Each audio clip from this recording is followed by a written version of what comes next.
Hey there, everybody. Eric Chessen, founder of Autism Fitness, leader in the Movement for Movement, and lead instructor for the Autism Fitness certification.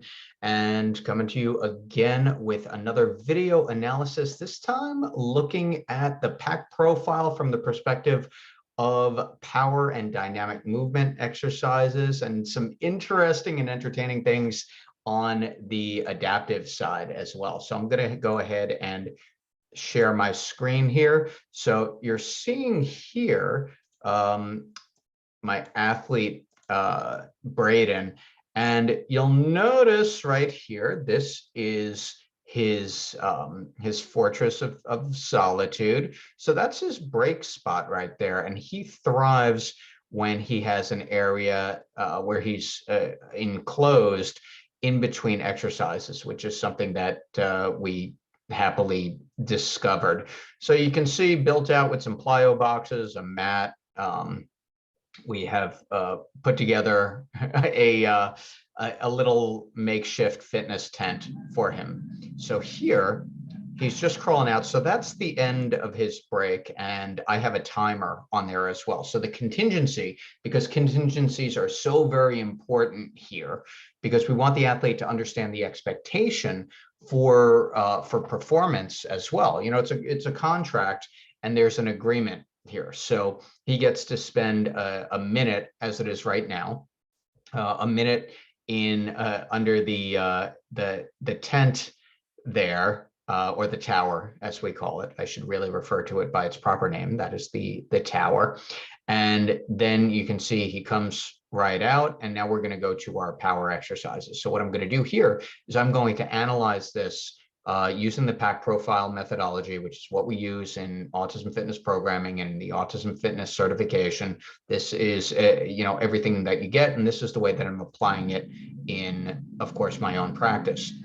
So coming back here, he's grabbing a ring. He gets the color of his choice. So we're going to start out with push throws, and he also got a choice, or overhead throws rather, and he also had a choice as to which exercise he wanted to do first. So it was either push throws or overhead throws.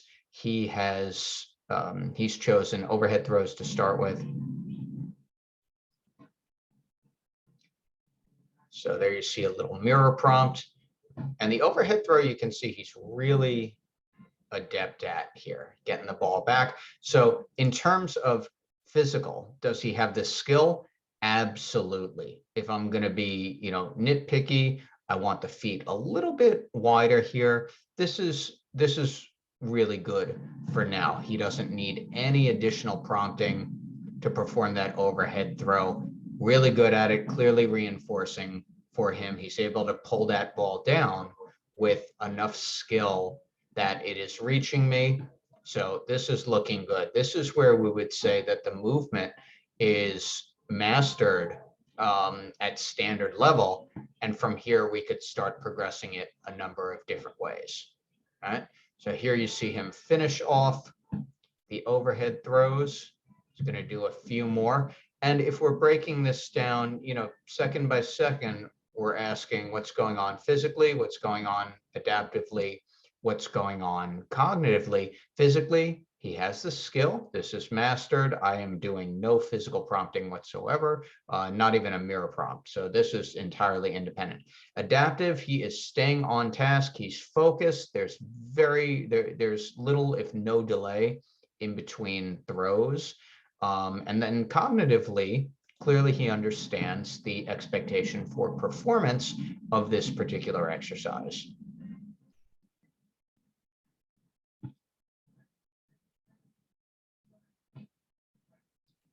Go, there's the last overhead throw.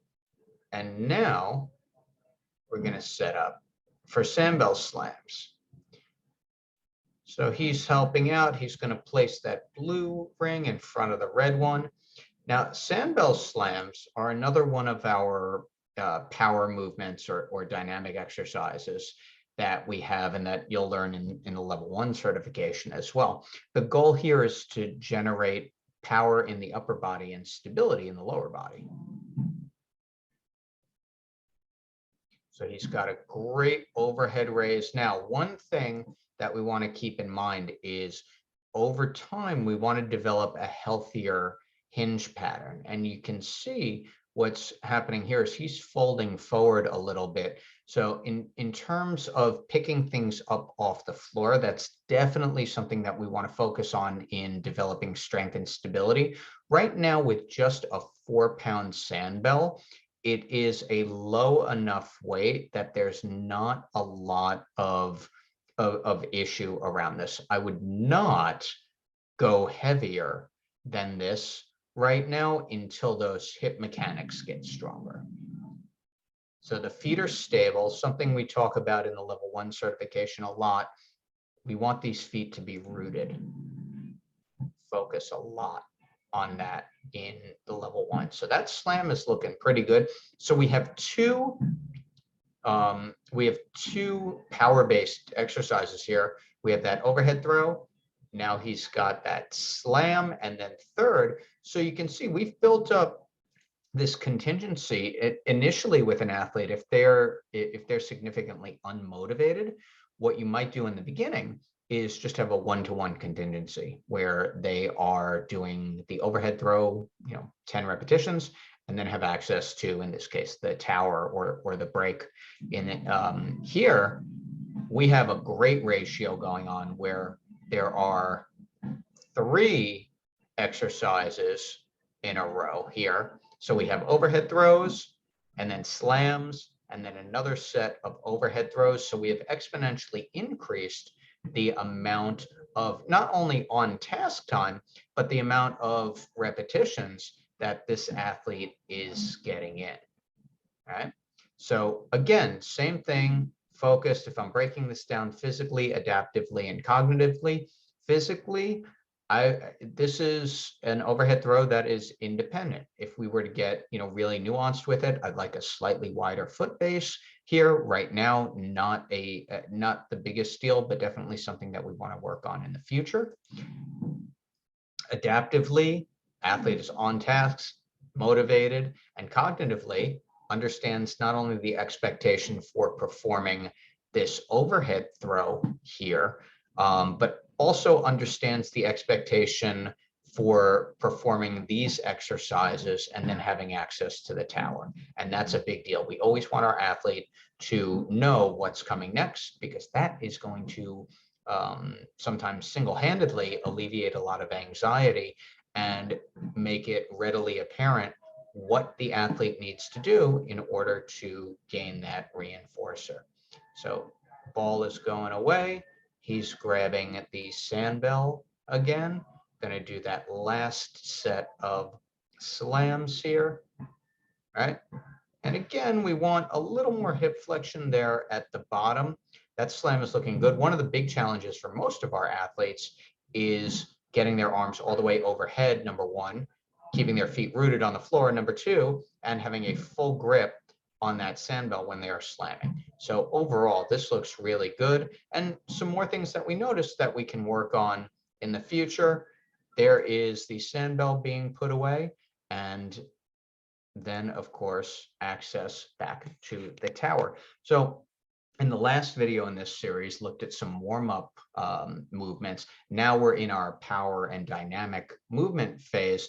And the structure remains the same, and it's going to vary depending on that particular athlete. So that's been an analysis of a segment of one of my sessions. I'm Eric Chessen, founder of Autism Fitness, and you can join the movement for movement and become an Autism Fitness certified pro. Head on over to autismfitness.com and you can register from anywhere in the world to take the level 1 certification. Of course, that's your online self-paced learning and the live virtual practical via Zoom, where you can join from anywhere in the world and have the hands-on, brains-on training that you and your athletes deserve.